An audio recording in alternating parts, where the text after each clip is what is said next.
It's like the math teachers that you have. Okay.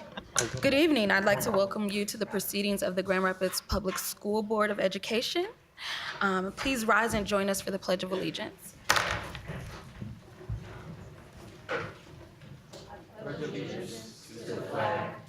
United States of America and to the republic for which it stands, one nation, under God, indivisible, with liberty and justice for all.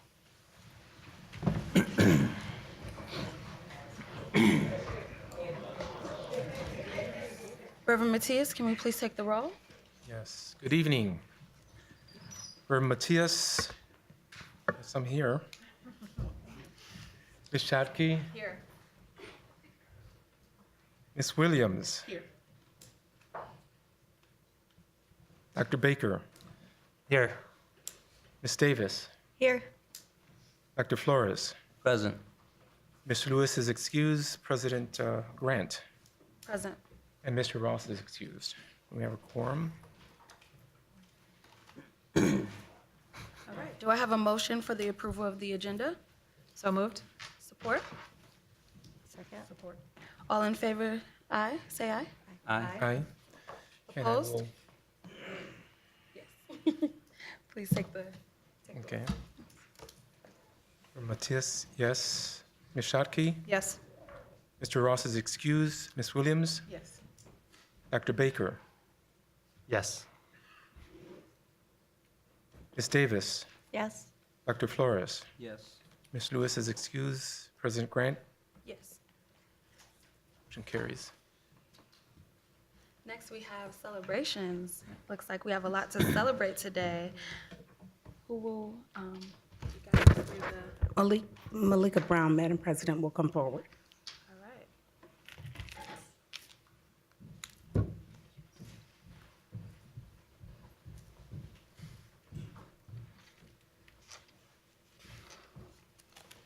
Good evening. Good evening. Good evening. Superintendent Neal, President Grant, and the rest of the board members. We are here tonight, and it's my pleasure to honor 25 very deserving students for work that they have done. Warner Norcross and Judd have engaged our sixth graders again for the 14th year in reflecting upon Dr. King and his legacy and impact on their lives. So I'd like to ask Mr. Rodney Martin, partner at Warner Norcross, and Judd, diversity partner, to come up, and he'll tell you a little bit more about what our students have been asked to do, and more importantly, honor these students. Thank you very much, Malika. It's a pleasure to be here this evening. I'd like to take the liberty and begin by thanking Superintendent Weatherall Neal for your great leadership of the Grand Rapids Public Schools for these years. You're an amazing person and an inspiration to so many people. You'll be missed, but your impact is going to be felt for many, many years here. Warner Norcross and Judd is very proud to have sponsored this essay contest for the last 14 years. And we'd like, again, to thank Malika for her support in facilitating the competition within the schools. And I'd also like to thank my colleague, Courtney Failer, who administered the competition within the firm. Both of these ladies have done wonderful work. We're happy to announce that this year we received more than 330 submissions from 15 schools in the district. Each of the essays addressed one of 3 writing prompts relating to some aspect of Dr. King's legacy. More than 50 Warner Norcross and Judd attorneys and staff members from our offices around the state read the essays, and as a result, we selected 3 contest winners and 22 students who received honorable mention. And this evening, we will recognize them with a gift card from Schuler Books and Music and a certificate of participation. And every one of the 330 students who participated in the competition will receive a certificate of participation. What I'd like to do this evening is to introduce the winners. We'll start with the second runner-up, Henry Robinette of North Park Montessori. Henry?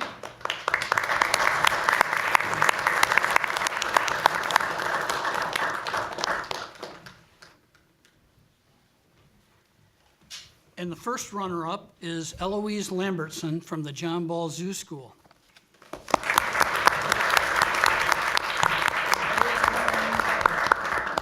think I gave Henry yours. Thank you. Next, I'd like to present the grand prize winner of this year's competition, Roz McBriar from Ridgemore Park. And Roz had the honor of being able to read her essay at the Martin Luther King celebration on the holiday at Fountain Street Church, and we have the video for you here.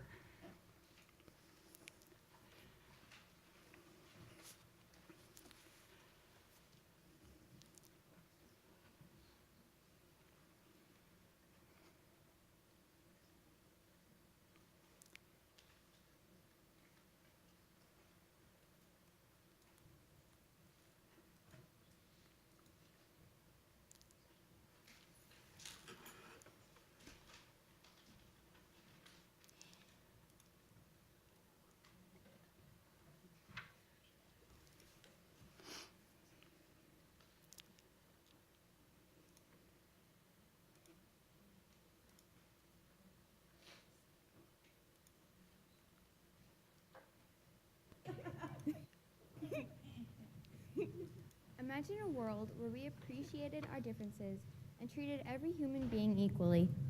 Martin Luther King Jr. had a dream to end racism and provide equal rights for all. We can keep his dream alive by using our right to vote, educating ourselves on other cultures and races, along with being kind and respectful to everyone. Voting allows us to help choose the leaders who make laws and solve problems. Our leaders are able to make laws that improve people's lives. When voting, choose a leader that cares about the lives of their people and believes in equal rights for all. On August 26, 1920, women finally earned the right to vote. When women and people of color were finally allowed to vote, their opinions were heard, were and still are heard and supported by leaders. Voting also helps keep laws in place to protect everyone's rights. Learning about other races and cultures leads to a better understanding of others. Try to find something in common with someone different than you. It helps you get along and understand them better. Try to visit new places, attend meetings, or religious services. This firsthand experience with other cultures can also help you understand people better. Educate yourself on the correct language to use when describing another person or their origin. If you don't know the right language, ask. This will make sure that you aren't being racist by using uneducated terms. Most people have problems or fears of other races simply because they do not understand them. We can eliminate those fears by educating ourselves about other cultures and races.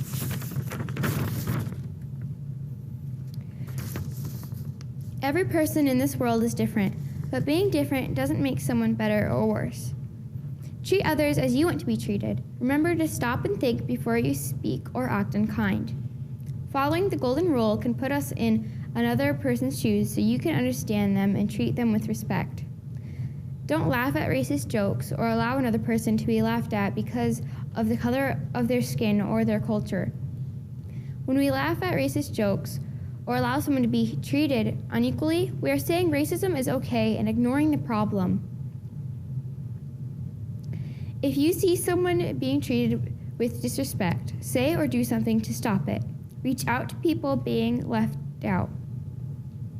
Kindness is sitting with a kid who has no friends, asking them about themselves, letting them know they are not alone. Everyone in this world deserves kindness and respect, no matter what race, gender, or culture. On the whole, ending racism and providing equal rights for all is not a simple task. However, there are ways each of us can help keep Martin Luther King's dream alive. Voting for leaders that support equal rights, educating ourselves in other races and cultures, and treating every person with kindness and respect are perfect ways to start. Martin Luther King Jr. was quoted saying, "I've decided to stick with love. Hate is too great a burden to bear." We should all keep his words as inspiration to keep his dream of equal rights for all alive. I'm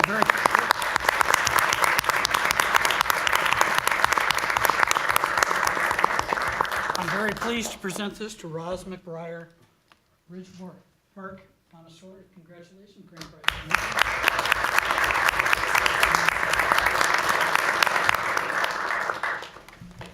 And I'm going to very quickly run through the packets, and for those students who are here, Itzel Arroyo from Westwood Middle.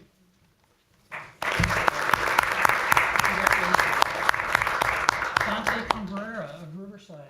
Is anybody here from Riverside? I don't see the Riverside folks tonight. I can skip through them. Rachel Dinkins of University Prep Academy.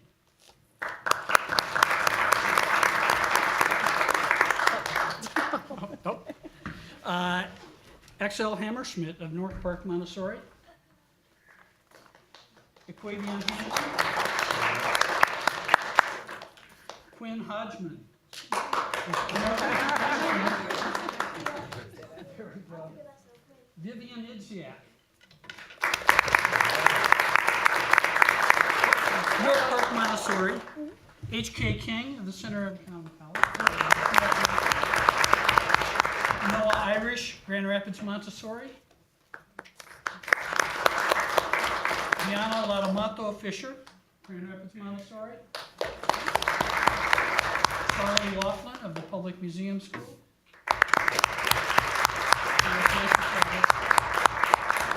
Isabel Lindsay of Riverside Middle School. Aiden Mason, Grand Rapids Montessori. Caden McKenna, Grand Rapids Montessori.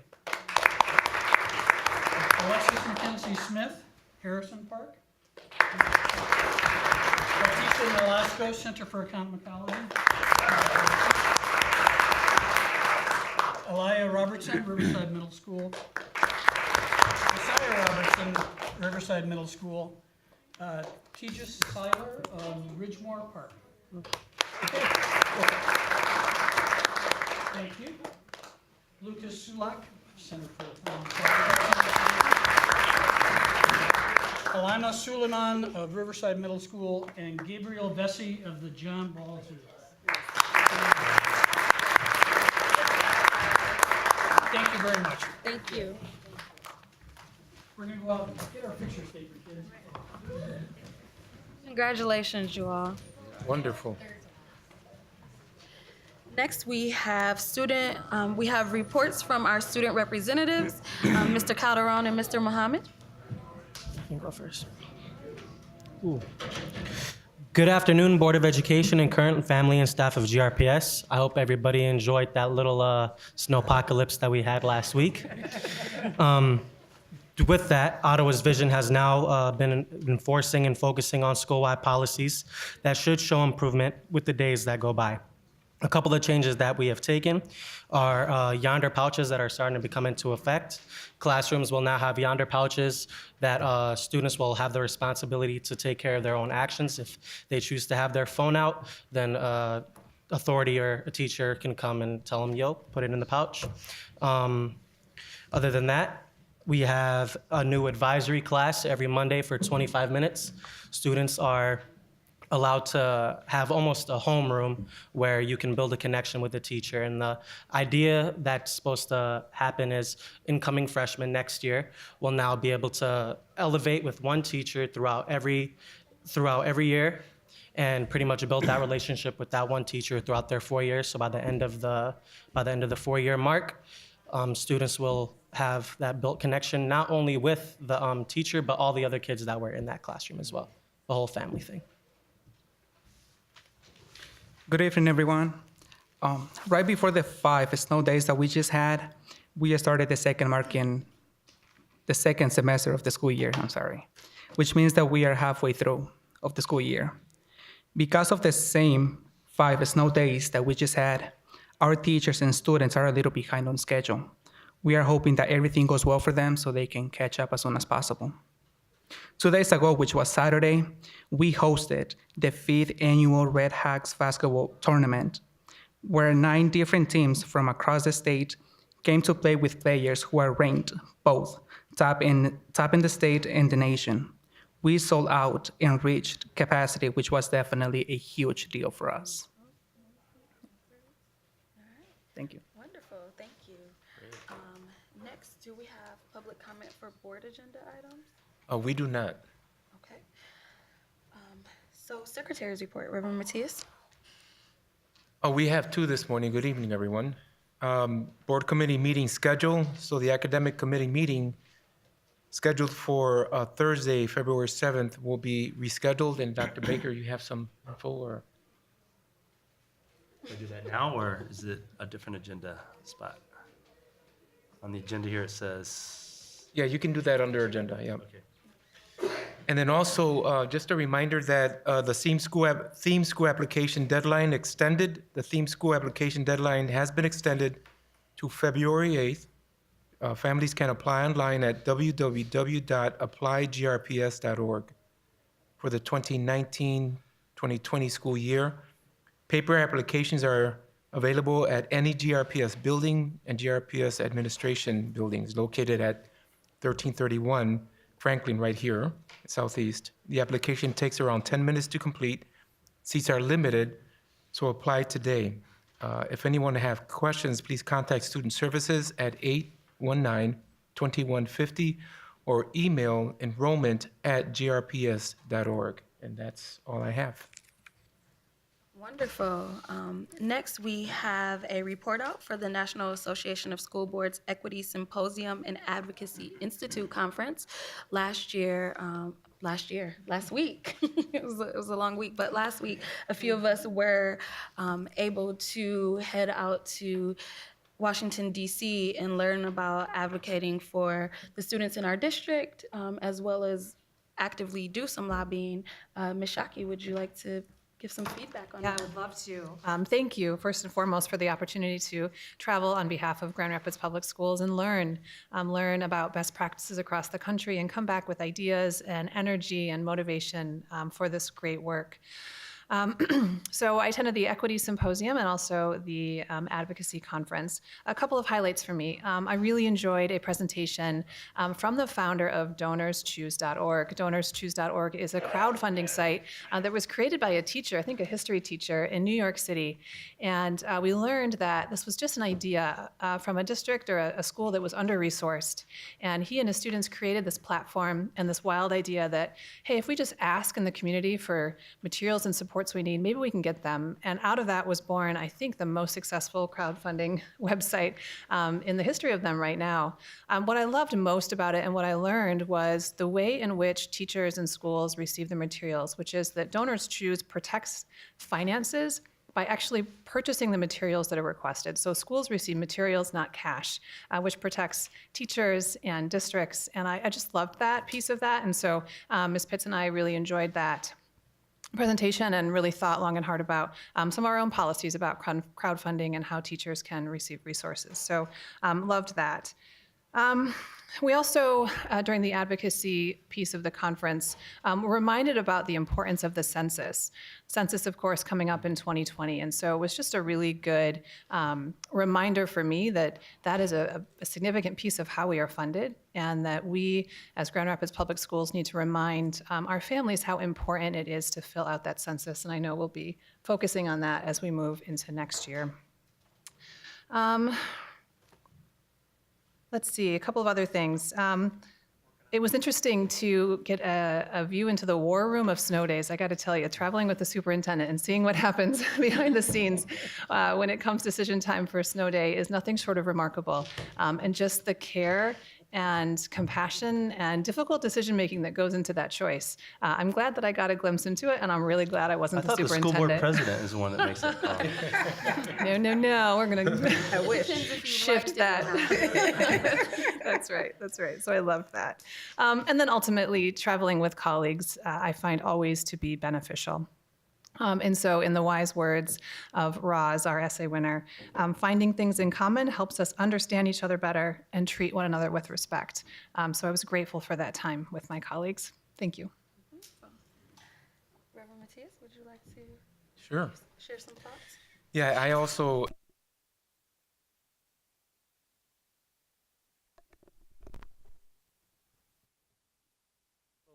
elected officials, it's kind of hard to wrap your mind about being an elected official, talking to another elected official when you feel like it's like this.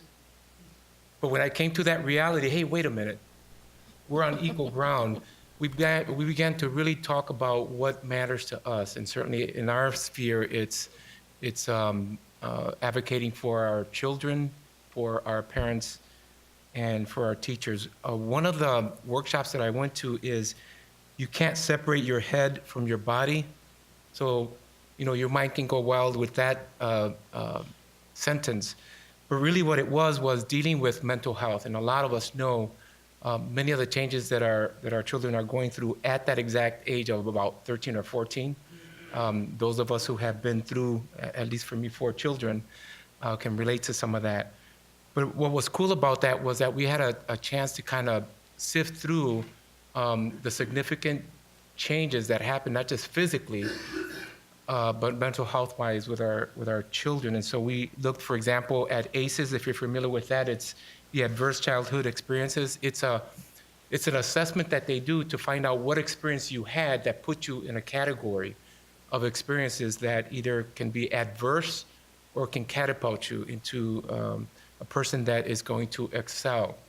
And certainly as a district that represents many underrepresented children, many of our teachers know what it is to be not just having to teach, but also having to deal with a lot of those issues. We had a chance to talk to some of our elected representatives and senators about, for example, guidance counselors and the ratio of student to guidance counselors, especially when it pertains to the mental health and many of those kinds of changes, and just the equity that needs to be there and some of the hard choices that schools have to make in regards to funding issues. And so it was really good being with our superintendent and fellow board members, where we really got to talk about some of the things that are affecting our school district that we need to continue to address.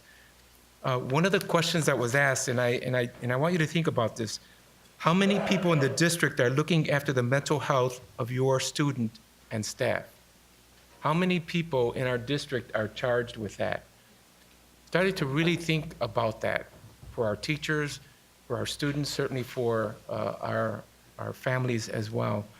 And just, it was just great to be able to sit around the table, talk to others around the nation that are experiencing some of the same things that we are in our district, and figure out some of the ways that we can all be successful. So really appreciate the opportunity to represent our district.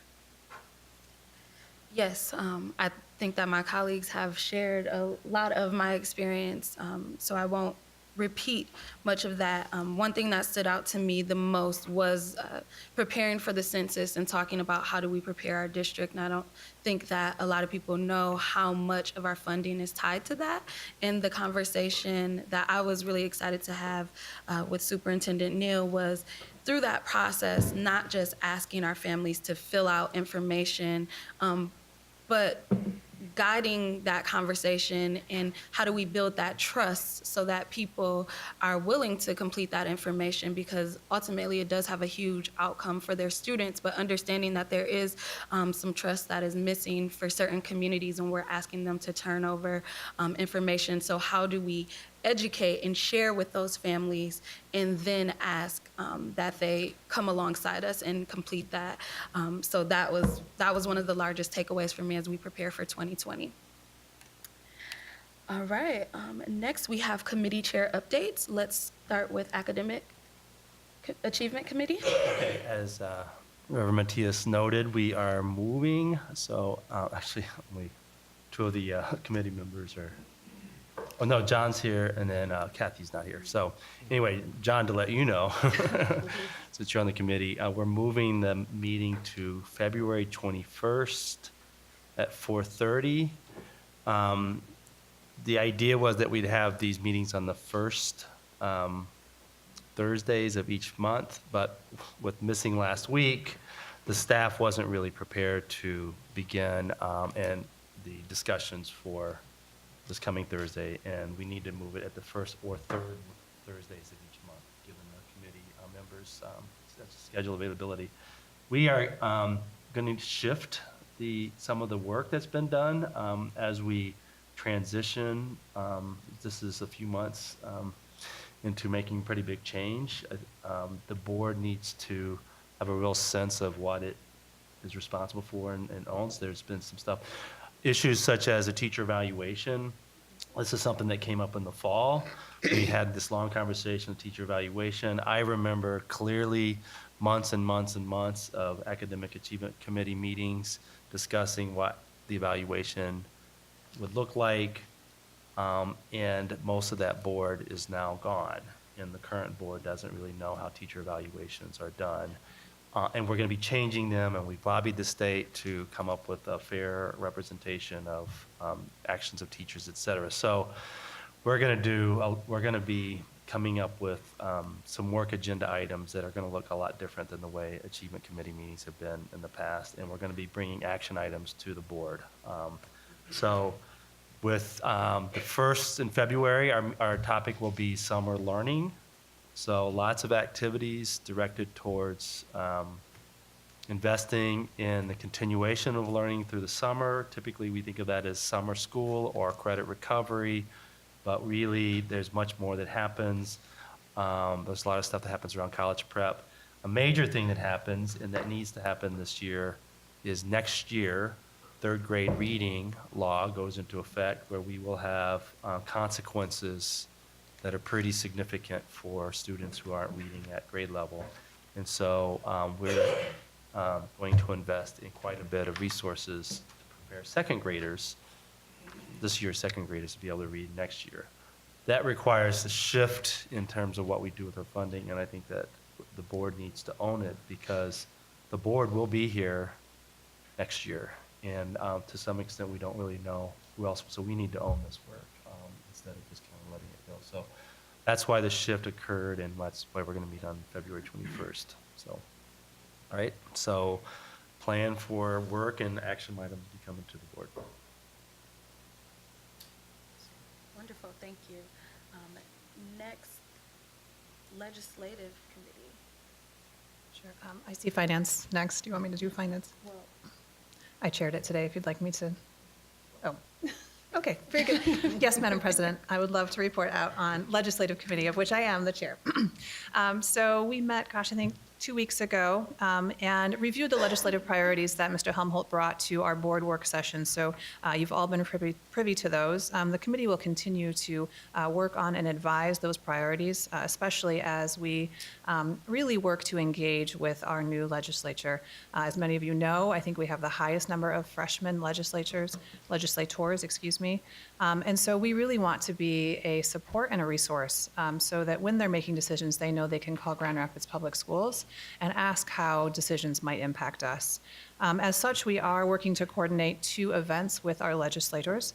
The first is targeted for Monday, March 4, a legislative lunch here in Grand Rapids, and the second targeted for Tuesday, March 19, our GRPS Capital Day. So hold those dates for now. Those are not locked in, but that's what we're working on the Legislative Committee. Thank you. and then I didn't want to assume that you would be doing the finance committee, but. Thank you for not assuming. I will do my best. In Mr. Ross's absence, I was asked to have my last hurrah as Finance Committee Chair today, and so we met just in advance of this meeting at 5:30. I will say we have had a very typical agenda. All of those details, purchasing agenda, donations, and financial reports are in your packet. What will be brought to us this evening by Mr. Oberst is the budget amendments, and so we'll get a report from him on those. You will hear from me a motion to move the purchasing agenda out of the consent agenda tonight, and I'd be happy to elaborate on that when we do that. Thank you. Wonderful, thank you. Next, we have superintendent's report. Thank you, Madam President. I would like to ask John Helmholt to come forward and speak actually on 2 topics. The first is our count day, and then the second is Ottawa Hills, the program at Ottawa Hills High School. That's right. Madam Superintendent, President Grant, members of the board. First of all, we are coming up soon on our count day. So we have our annual winter count. It's on Wednesday, February 13th. As you may recall, we have two count days of the year. One is in October, the other is in February. 90% of our funding is based on what happens in the fall count, and 10% of our funding is based on what happens here next week, Wednesday. But we will continue to use that messaging that student attendance counts each and every day. It's part of our overall district attendance challenge. It just so happens we're going to use this as an opportunity to raise awareness amongst our students, staff, parents, and the community of how Michigan funds our schools, and which is becoming increasingly more important. As you may have seen, the most recent MSU report that came out a little over a week ago that further validated the inequities and inadequacies of the funding formula in the state of Michigan. And this is now the year to really act. We believe with Governor Whitmer and the legislature and some of what they've demonstrated in the recent budgets, there may be an appetite for this, but it's going to be time to really ramp this up. So we're going to use this count day to once again reiterate that message. Any questions on count day? And then the second item was the superintendent had asked me to just brief the board on some recent engagement we've had with some friends with La Cosecha and our friends at the Hispanic Center and other advocates who raised some very legitimate and serious concerns about a proposed name of a proposed academy that's a college career prep academy being proposed for Ottawa Hills. We really want to thank our friends at Cosecha and our friends at the Hispanic Center for organizing a meeting that happened last week. It was an opportunity for us to begin to set the record straight and make it very clear that this academy and this district in no way, shape, or form has a partnership or engagement with Homeland Security or with ICE. That same day when this went public, I contacted the superintendent. She immediately said, we're going to change the name of that school. And we're going to continue to put information out there that shows what the curricula looks like, and so that we can assure our families and the advocates in this community that that's not what this academy is about. This academy actually stems from a relationship with the city of Grand Rapids, where they are in a similar talent crisis like we are with teachers. They are with many staff throughout their city hall who are expected to see significant retirements in the next few years. The police and the fire departments in particular had come to us. We already have partnerships where they work closely with the JROTCs, all three programs. And so the idea was, looking at these other 6 academies at Ottawa Hills, that we would give consideration to that.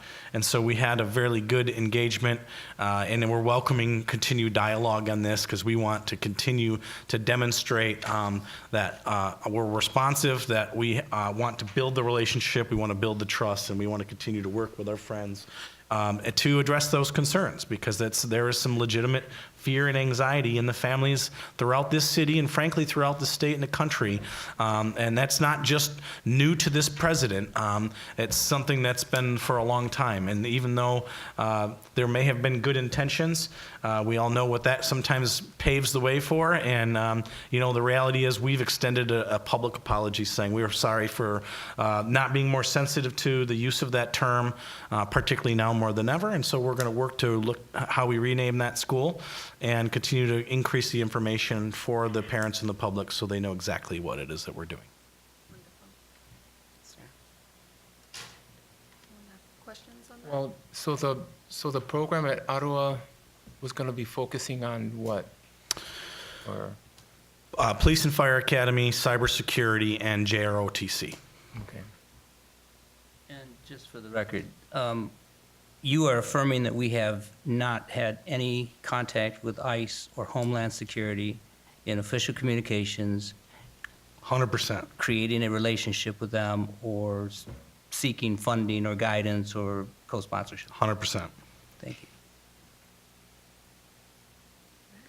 Thank you. Madam President, can I add here? Yes. If you recall, back to our transformation plan, it was all about seeking jobs for people in this community, and we will still continue to do that. That is what the transformation plan is about, is really helping children to get to the next level. And so that particular academy will still do the same thing. We still will try to get our kids jobs. Wonderful. Thank you very much, Mr. Hemel. Next, we will move to action items. First on the agenda, we have purchases. Do we have? Motion to support. purchases agenda. Second.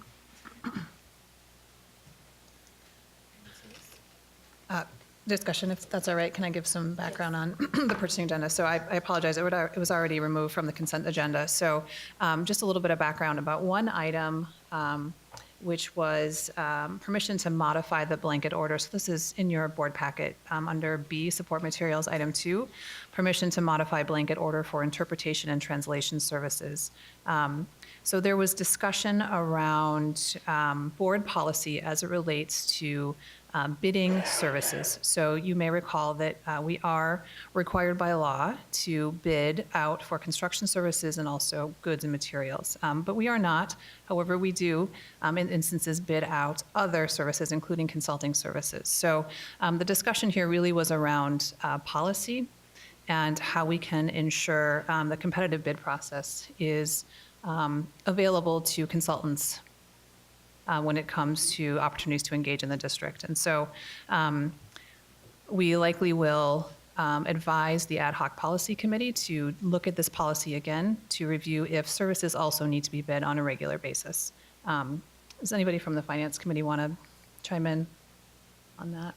Yeah, I would like to chime in on it because I found some opposition toward this in my mindset, given that we do not have a code of ethics that we follow in awarding contracts to individuals or to companies for consulting services. And this particular contract rises to the level of $100,000, which certainly surpasses the threshold of $25,000 for any board approval or whatever. And it is very similar to another situation we had in communications that I brought up in finance a while back, where we are awarding contracts without the transparent nature, at least in my view, that we ought to have greater transparency. We ought to have a bidding process if, in fact, we're awarding dollars in those amounts. And I would hope that our board would see that and build consensus around that, the need for a bid process in all consultant relationships that surpass a particular amount. It could be $25,000 or it could be $10,000. But I think that we need to ensure that contracts are not awarded based on friendship, neighbors, family, nepotism, or just outright cronyism, which is, a term that says, I want to make sure that I get certain people to have contracts with the schools. We control a lot of money, and we could be kingmakers or we can, not be. And I think that, in this particular case, there are close to 20 providers of interpreter services in my Google search that I did today. We have a local first policy, and I think that we ought to be looking at companies that provide services here and put them on a competitive basis. And whether that's, for interpreting services or it's for media, public relations groups to provide services to our district, or any other entity and any other service. Madam President, can I respond, please? I think the board needs to be very careful tying the hands of the next superintendent over a $10,000 bid when you're talking about a $300 million budget. I think that is micromanaging, and I think we need to be very careful. I do, however, agree with a bid of $100,000. I do think that is reasonable. But when you get down to $10,000, $10,005, I think you are playing games, and I think it's dangerous. So I'd like to just kind of summarize what we're doing here. One is we're continuing to keep this item on the purchasing agenda for today. That's correct. We wanted to discuss it as it was not a unanimous vote to move forward the purchasing agenda, so I wanted to bring that to your attention. Ultimately, I believe as the stand-in committee chair this evening, that this is a policy discussion and not a purchasing discussion. So the decision here tonight, based on the need of more bilingual translation services in our district so that our children and families can be as informed as they need to be, we need to increase that blanket order to $100,000. So that's what you're voting on this evening, and then I would advise policy to take it up if they see so fit. Thank you. Let's take the vote.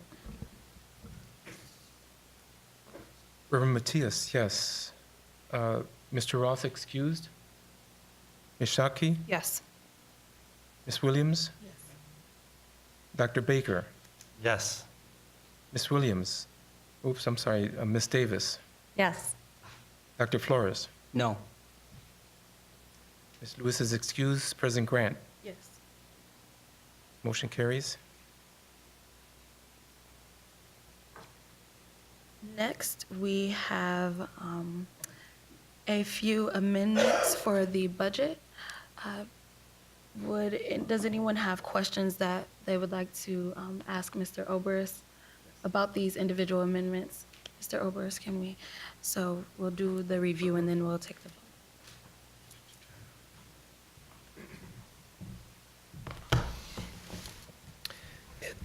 vote.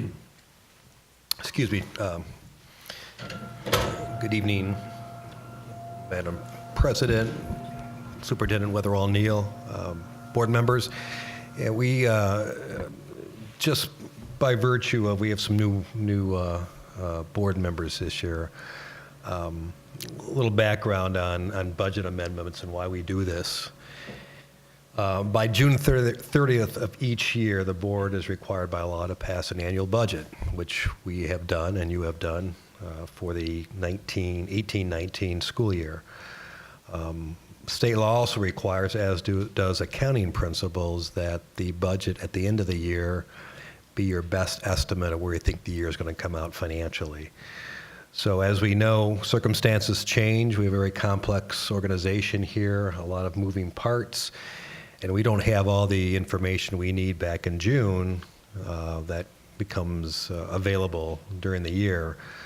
So we adjust the budget by virtue of amendments. We will always have at least one amendment, and it generally takes place in this time frame after we have the first 6 years of our fiscal years behind us. The reason we always have one is for a couple major reasons. One, we have, and as John talked about just a few minutes ago, we have counts, and we have the big count in October, which represents 90% of our enrollment, and the enrollment is what we get paid our state foundation allowance based on that. So 90% of that counts in October. The other 10% is a prior February, so February of 2018, where we already know that number. It's been audited. The October number has not yet been audited. We've submitted our certified account, but that audit won't be completed until generally May of this year for the October count. The other information we have that we didn't have back in June when you passed the original budget is property tax information. A portion of that foundation allowance is funded with local property taxes. We still get that full foundation allowance, but the breakdown between what comes from the state and what comes from local property taxes will change. We have to reflect that in the budget. We have to make that distinction between what's state dollars and what's local dollars. We also have, we're in our second year now, the enhancement millage, which is a county millage, additional dollars that go to all schools. It's based solely on property tax values. And then a chunk of the revenue that the center programs get, which is part of our special revenue fund, also comes from property taxes.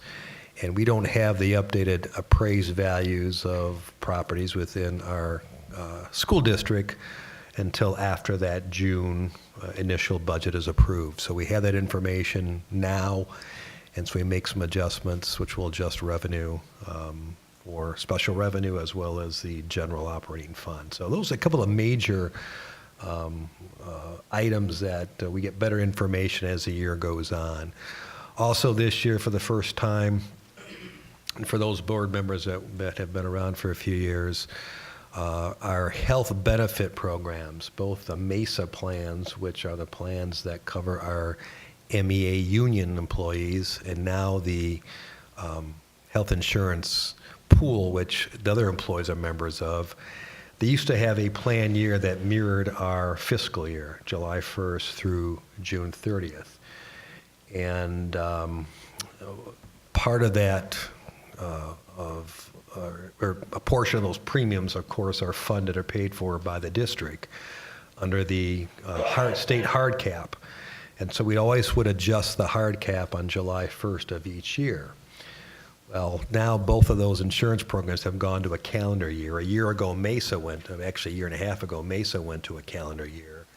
The pool went to a calendar year this year. So the hard caps are being adjusted now on January 1st. So back in June, when we were doing the budget, and the hard cap adjustments by the state are made in October of each year for the subsequent year.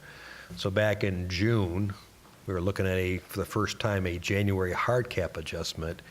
We didn't know those hard caps. They didn't come out till October. We don't know those hard caps now, and so we can make further adjustments related to the benefit costs. So people cost is the biggest cost in our expense side of the district, both the salary and the benefit package. So those are things, major things that we don't know with certainty, and really don't know with certainty until the end of the year.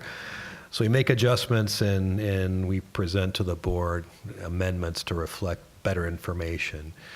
I will tell you that on the general fund, and there are 3 funds required by law to budget for: the general operating fund, which is the main fund of the district; special revenue, which are made up of 4 separate funds. The 2 biggest funds are the special education center programs, which this is the last year where we'll be responsible for that. As you know, they'll be moving to the intermediate school district beginning in the 1920 school year.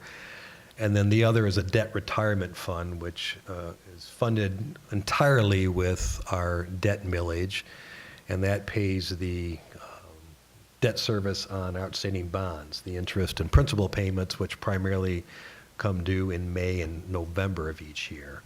So those are the 3 major funds we have to budget for every year. You have to approve budgets for, and we have to amend if we deem it appropriate to amend. Again, the debt retirement fund, funded based on property values, as I mentioned just a minute ago. We didn't have those final values back in June. We do now, so we make adjustments for that, as well as investment earnings. As interest rates continue to creep up, we're getting better returns on our invested funds. So as it relates to the general fund, we had some decreases in revenue based primarily on count information. So the anticipated enrollment for the foundation allowance we think is going to be a little bit lower than what we had projected back in June. And then we had some additional, as I just mentioned, personnel costs related primarily to health insurance and just some additional salary costs, if you will. So when it's all said and done, Amendment 1, as it's presented to you in your packet, would reduce the general fund balance by about $2.1 million, and which would, our projected fund balance now at June 30th for the general fund would represent 7% of revenue. The budget approved back June had a fund balance, projected fund balance, about 8.5%, so this reduces down to about 7%. There is a board policy that we have that with the intention of getting the fund balance to 10% with a plus or minus 5% variance, if you will. As of about, I think it was 2015, new legislation, early warning legislation from the state requires a minimum fund balance of 5%. If you go below that, there's additional reporting requirements, potential other issues that come to being. So after Amendment 1, if it's adopted tonight by the full board, as I mentioned, will reduce the fund balance to 7%, which is still within the parameters of the board policy as well as in excess of the 5% minimum. Special revenue reduces, the Special Revenue Amendment 1 reduces the fund balance, and they do not, special revenue does not have any fund balance requirements. It does have a positive fund balance. Any positive fund balance at the end of our fiscal year that resides with the special education center programs will go with those programs to the ISD. We will not retain any of that fund balance. It stays with the program. But Amendment 1 for special revenue decreases that fund balance by about $363,000. They still would have a positive fund balance of $4.3 million, sufficient. And debt retirement fund, we made a couple adjustments on the revenue side for additional revenue of $283,000. Again, there's no fund balance requirement for debt retirement fund. We just have to have enough money in there to pay the debt service every year, which we do after this amendment. So that, in a summary, is the amendments for the three major funds. You are required by law to approve resolutions individually for all three of those funds, the general fund, the special revenue fund, and the debt retirement fund. Do you have any questions? Thank you very much, Mr. Alvarez. My pleasure. Do I have a motion to approve the adoption of Budget Amendment 1 for the general fund resolution? So moved. Support? Reverend Matias? Reverend Matias, yes. Mr. Ross is excused. Ms. Shotke? Yes. Ms. Williams? Yes. Dr. Baker? Yes. Ms. Davis? Yes. Dr. Flores? Yes. Ms. Lewis is excused. President Grant? Yes. Motion carries. Do I have a motion to approve the adoption of Budget Amendment 1 for the Special Revenue Fund? So moved. Support? Reverend Matias, yes. Mr. Ross is excused. Ms. Shotke? Yes. Ms. Williams? Yes. Dr. Baker? Yes. Ms. Davis? Yes. Dr. Flores? Yes. Ms. Lewis is excused. President Grant? Yes. Motion carries. And next do I have a motion to approve the adoption of Budget Amendment 1 for the Debt Retirement Fund? So moved. Support? Reverend Matias? Matias, yes. Mr. Ross is excused. Ms. Shotke? Yes.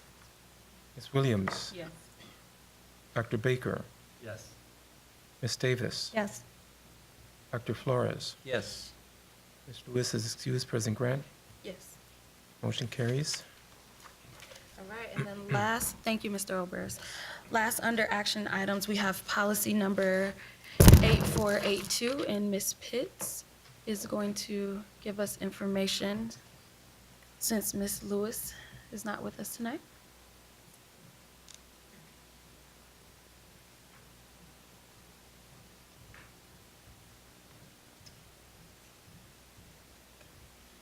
Good evening, Madam Good Chair, Superintendent, board members.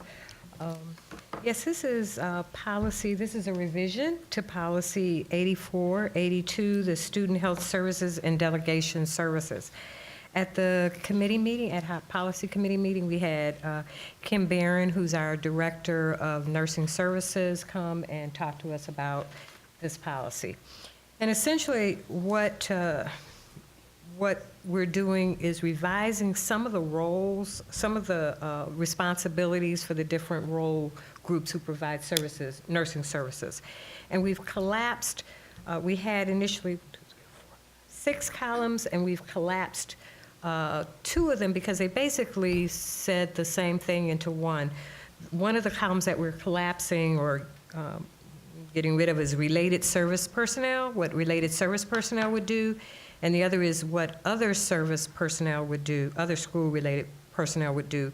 And we're putting those in one column that we're calling unlicensed assistive personnel, because essentially those 3 columns were the same. So we just collapsed it, called it anybody that's unlicensed, regardless of your particular status, would have those 2 would be in that column. And so you'll see when you look at the delegation, we have an A and an S, essentially, and then we have some X's for things that you wouldn't do. So some examples are medications, what kind of medications you would give, who would give medications, respiratory assistance, some of the screenings that we do, some, like if you give a blood glucose test, some other seizure monitoring, and just those, a lot of the scope of services, the wide scope of services that our nursing staff and our licensed practical nurses, and then sometimes our other in-classroom staff have to give. So the A column is a registered nurse, and they are qualified, obviously would be qualified to perform the services that they're giving. The next column, we have a column, obviously, if it's physician ordered, so we know where that came from. And then the next column is a licensed practical nurse. And in the unlicensed, we have an S, which basically means you're qualified to perform the task with the supervision of a registered nurse and after we've given you in-service training. So those are the two qualifications, and each, we have in great detail demarked the procedures that we have. And you'll see a few changes that we made from some S's were changed to X's and vice versa. So that's essentially what we've done. Any questions? Great. Thank you very much. You're welcome. Do I have a motion to approve policy 8482, student health services and delegation of services? Motion for approval? Support.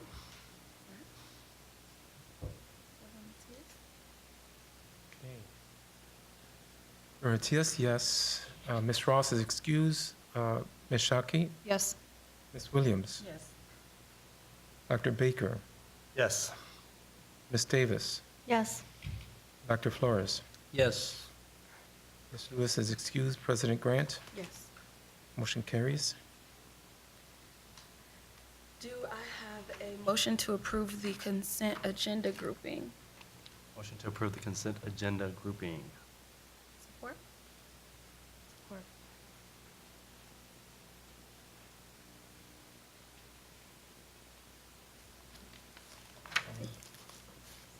Or Matias, yes.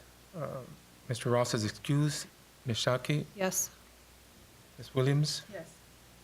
Dr. Baker? Yes. Ms. Davis? Yes. Dr. Flores? Yes. Ms. Lewis is excused. President Grant? Yes. Motion carries. All right. So we have one discussion item for tonight, which is the board retreat planning. Thank you, everyone, for responding. I sent out an email asking about dates that people would be available. So the good news is everyone responded. The bad news is there is not one date that we are all available. So we were all available on the 26th, but Ms. Shockey will be in California, so we feel very bad for her. So I wanted to put it out to the board. I can circulate more dates. I would really like for everyone to be present, but I don't want to go past March because this is our winter retreat. And so I will work with the office to circulate more dates, and I just request that you respond as quickly as possible so that we can get this date on the calendar and have the agenda nailed down. So you can expect to see those dates from me probably tomorrow. All right. Next, we do have public comment. Yes, we do. We have three. If Gemma can come up, please. Do you want to call everyone down? Yes, and then Sergio and Lorena. Yes, if you don't mind filling out a card.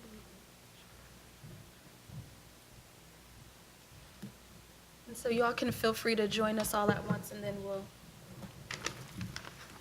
And each of you will have 3 minutes to speak. I'll give you a 1 minute countdown, and we can go from there. If you can state your name, please.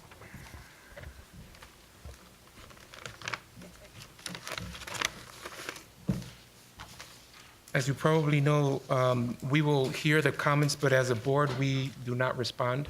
And so you're welcome to speak what you have to. Thank you. Okay, you tell me when to start? Yep. Now? Okay, thank you. Well, I thank the actually board member that came to our forum last week, Wednesday, and Mr. John Humholder came. We raised an awareness that we didn't, a team member wrote an article on MLife, and we found out that that one of the theme schools under hospitality and tourism theme it came about law enforcement, homeland security, and cybersecurity. So when an immigrant hears about homeland security, it's very distressful. And I'm glad that you mentioned, Reverend Matias, about the well-being of a student. So our immigrant students that are in these situations is so distressful to go to school, and to think that coming back to school they might not find their parents is very distressful for our students. And that's why we want to convey that to you.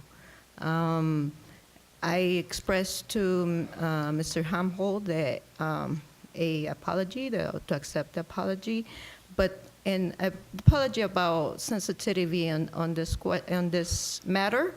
But not only that, it's about what the course is about. I expressed to see if there was any communication to the parents about, did you go and survey the parents of immigrant parents about this theme school, or it came from outside our community? The relationship between, thank you, the relationship between law enforcement and people of color and immigrants is distressful.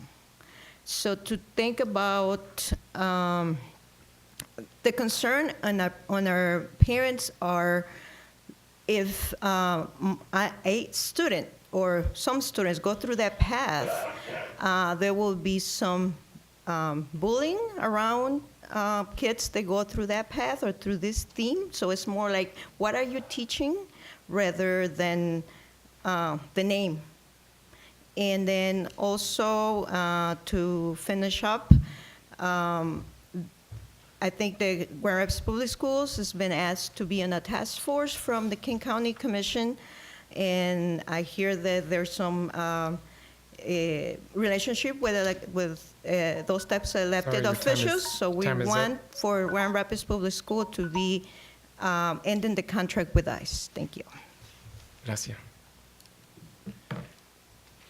Good evening, and thank you for listening to our statement. I'm here with other members of the leadership team of the Latino Network of West Michigan, that's an affinity group.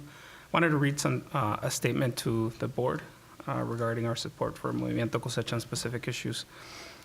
At its January 3rd meeting, the Kent County Commission decided to create a task force to determine how the county can better serve the immigrant community. This was formed as a result of the many concerns brought to their attention by residents and stakeholders, including faith-based institutions, immigrant rights groups such as the ACLU and Michigan Immigrant Rights Center, and finally, Movimiento Cosecha. The task force will engage community stakeholders, but will also engage with school districts which serve the large Latino populations. We are here as the Latino Network of West Michigan in solidarity with Movimiento Cosecha to respectfully ask that the board of GRPS ask designated individuals who can speak for the district at these meetings with the county task force to ask for an end to the contract between Kent County and ICE. That the board ask these designated individuals to engage with the many partners providing mental health services to GRPS students and families who have suffered deportation in order to learn about the impacts of such trauma.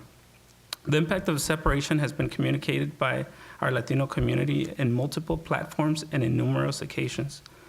The impact of such trauma on student learning affects not just those students whose family members are directly impacted, but also students witnessing their friends and peers being torn apart by deportation. They wonder whether their family might be next. We ask that the board also instruct designated individuals, to communicate the impact of such trauma to the Kent County Task Force.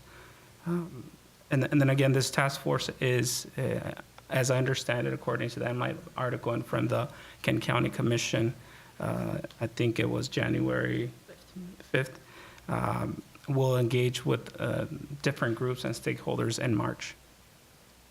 The Latino community, through its institutions, as parents sending our students to GRPS, as community partners and stakeholders in advocacy roles, has been a strong supporter and partner of our public schools and GRPS. We look forward to strengthening that relationship and ask that the district act on policies and positions which reflect the needs and welfare of the Latino community. Thank you.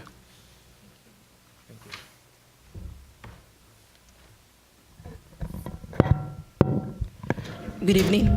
Thank you for letting me talk. I'm part of the leadership team for the Latina Network of West Michigan. I'm also an active member at St. Francis Parish. I'm part of Women United. I'm an educator and activist.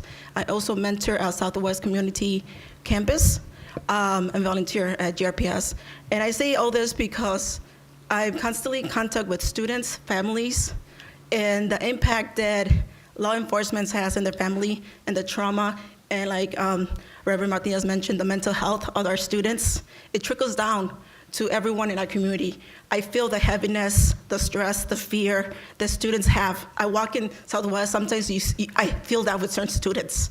And for me, I'm here to ask you if, like the MLife article said, if GRPS, a board member, if they get asked to be part of the task force, please relay the information about how the Latino community, the immigrant community, people of color, with the police, how it affects everyone in our community.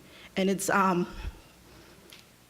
if I'm overwhelmed by this, the people who actually are living it, I feel for them.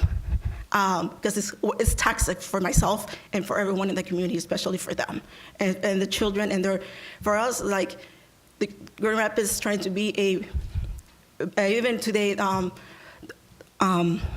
the city manager and Major Rosalind talk about how they want to make this place an equitable place and how make everyone feel part of the community. But when certain people in the community, people of color, immigrants, Latinos, they're constantly being harassed by ICE. The fear is there. Children are worried when they go home and their parents are not there. I am part of Movimiento Cosecha too, and I am in constant contact with Rapid Response, ICE, because I'm constantly donating money to help families or get touch of people. Hey, this just happened to someone in Burton or in some school. We need to make sure the kids are taken care of, the family is taken care of. So this is very important for us to make sure that the stories, everything that's going on with our children gets translated to them, and the GRPS as an entity pushes to end the ICE contract with Kent County. We're asking for you to pressure Kent County to end it. It's very important because of fear there. ICE and the police go hand in hand. The sheriff's office going hand in hand. So it's very important that if we want our students to really strive, not just survive, but just thrive in our community, we need all to take all the barriers. And one of the biggest barriers is the fear of losing their parents, the fear of not being taken away. Thank you. Thank you. And then we have three more. If you can come up, Erica Van Dyke and Jason Lindsay, and then Elizabeth Rogers.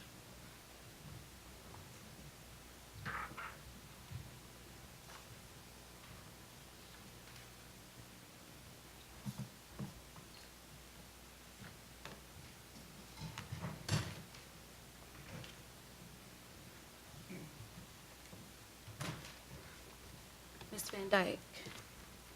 Thank you for having us tonight. I'm Erica Van Dyke. I'm here representing the Latino Community Coalition tonight, along with some of our members. And we serve as a unifying force for the equitable advancement of Latinos in West Michigan. And we're a group that's made up of a lot of different service providers and Latino professionals here in Grand Rapids. And as such, we're often the people that are called in to pick up the pieces when something happens with ICE to the families in our community.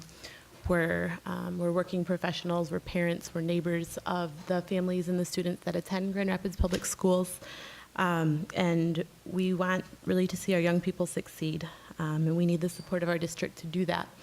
And so we're here standing in solidarity with Movimiento Cosecha today and asking just using, your place as community leaders, making sure that if you're asked to be involved in that task force with the county, that you're using your voice to really advocate for an end to that contract, just as the other affinity groups have been saying tonight. Thank you. Mr. Lindsay. Ladies and gentlemen of the board, thank you for your time. I'm going to try to keep this brief. A few weeks ago, my daughter had a lapse in judgment. She had just gotten a brand new phone and decided to take it out during lunch, and she got caught, and it was breaking the rules, and she was wrong by doing so. The phone was confiscated from her, and she asked the office and security guard if she could get it back after school. So when she arrived home, because she walks, she could call her mom and let her know that she was home safe. She was told no. She then had the foresight to call her mom from school to tell her that she wasn't going to be able to call when she got home safe. And I think the big point on that is she called and not the school. If she hadn't thought through that, her mother and I would have had no notice, no nothing, that we couldn't get a hold of her.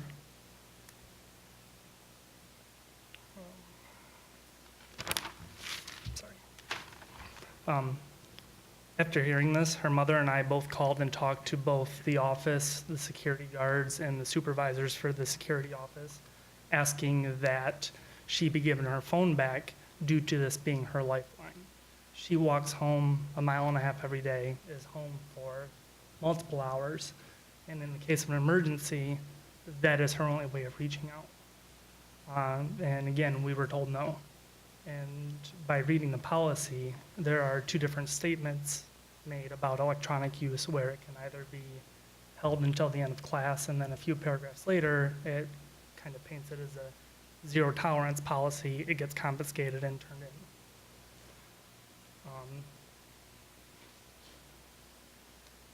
I think that this is inherently dangerous. I think a lot of kids and students rely on this in the case of an emergency. I know my daughter's not the only one. And I think that the major thing is if something were to happen to a student and the school was holding that phone and they didn't have that lifeline, is this really a policy that you would stand behind proud? If not, then why is it going to take a tragedy to change that? This phone is important.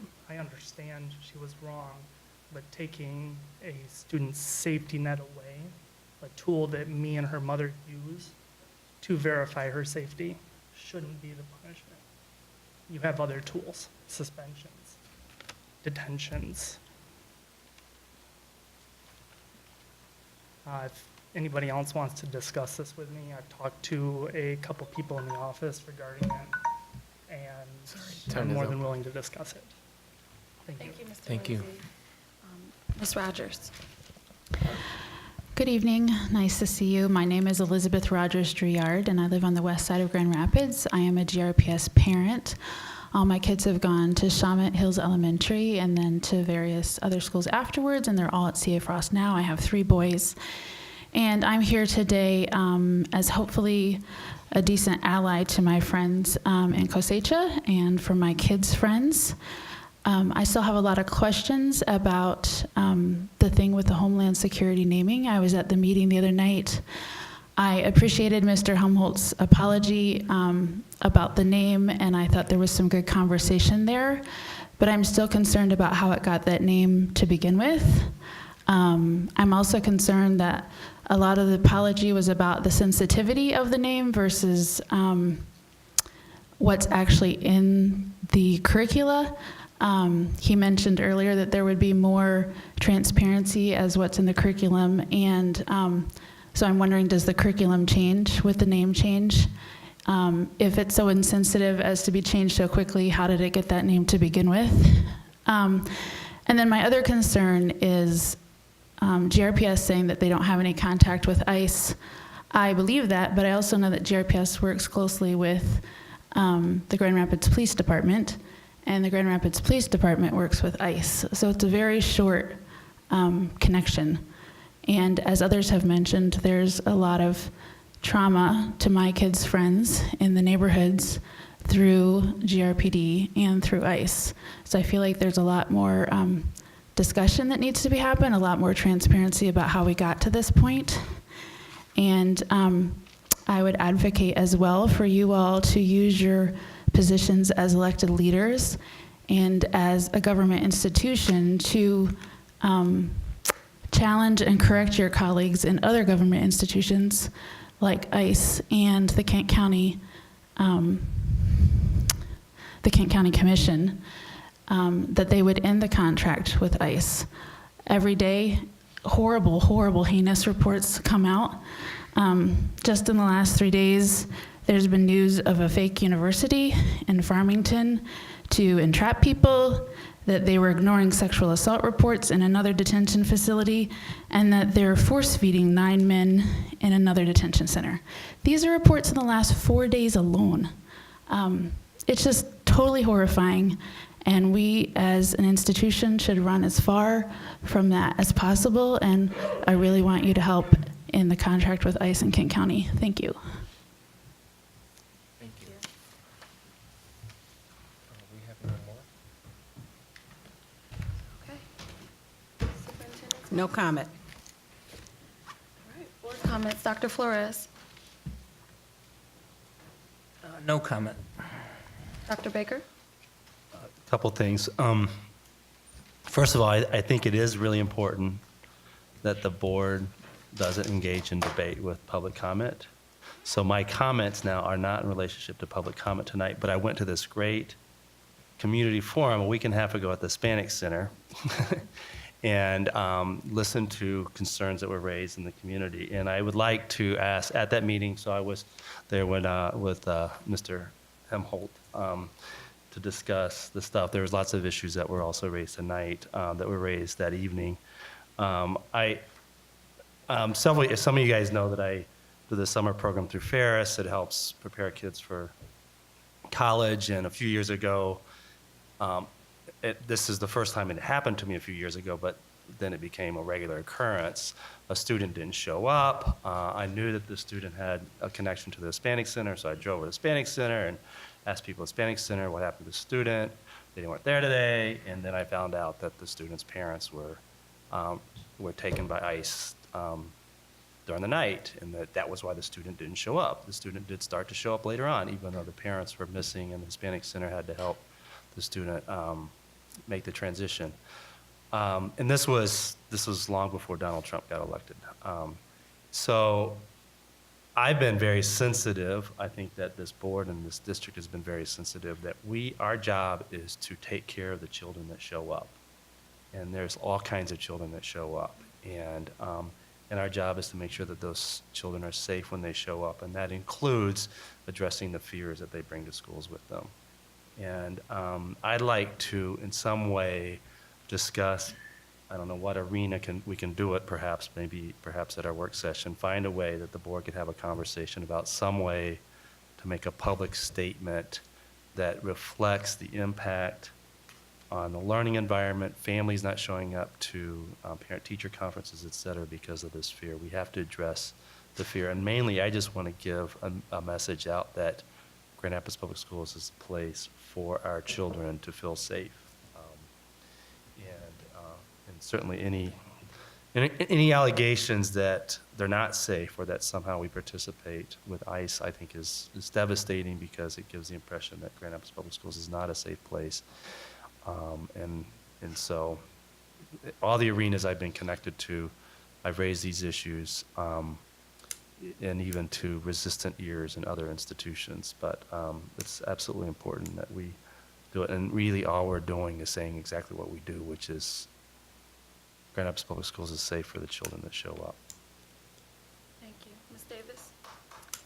I would just kind of move forward with your statement and just say that I'm very proud of our schools and our community with how we thought of children's safety over the 5 days that we were home last week. And being a teacher myself, I know that we have multiple kids in every classroom that see school as their only safe spot. And I just was very happy to see different community organizations wrap their arms around our kiddos and make sure that families were able to get some food throughout the week, and the schools partnering with those organizations as well. So just happy to be a part of our community. Thank you, Ms. Shockey.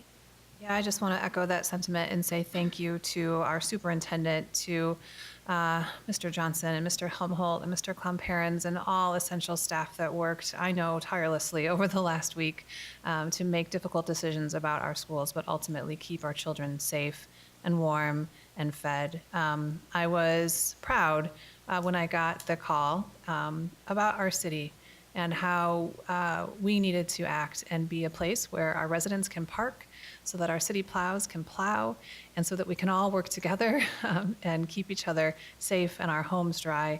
And so just really grateful, just like you said, for the community that we have and the work we do together. Reverend Matias? Thank you. Yeah, I appreciate the opportunity to serve on the board, and certainly in my private life work with very needy teenagers. And so, you know, the fact that we're having this discussion as a broader community, it tentacles into the very places where that fear, as was being stated, is lived out.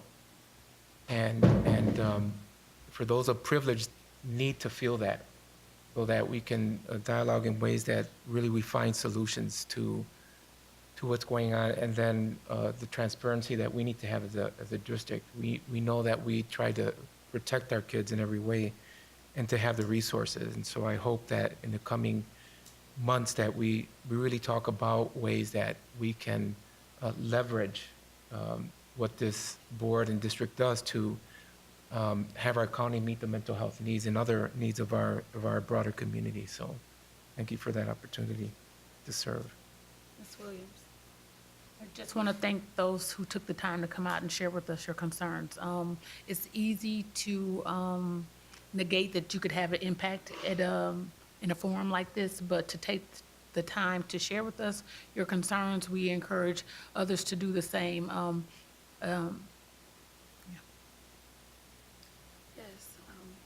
I also want to thank everyone who shared this evening, and to be really clear that our district stands with our students. And I think that there have been ways that we have shown that, and that we will continue to show that.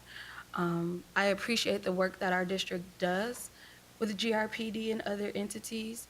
It is never to harm our students, it's to help them. So whether it's a late night call that a student needs help, whether it's us working on reducing suspensions and expulsions so that we're not building a record for students, you know, reevaluating how we are judging our students, those are and then having those conversations with GRPD, not criminalizing our students, but reminding them that they are children.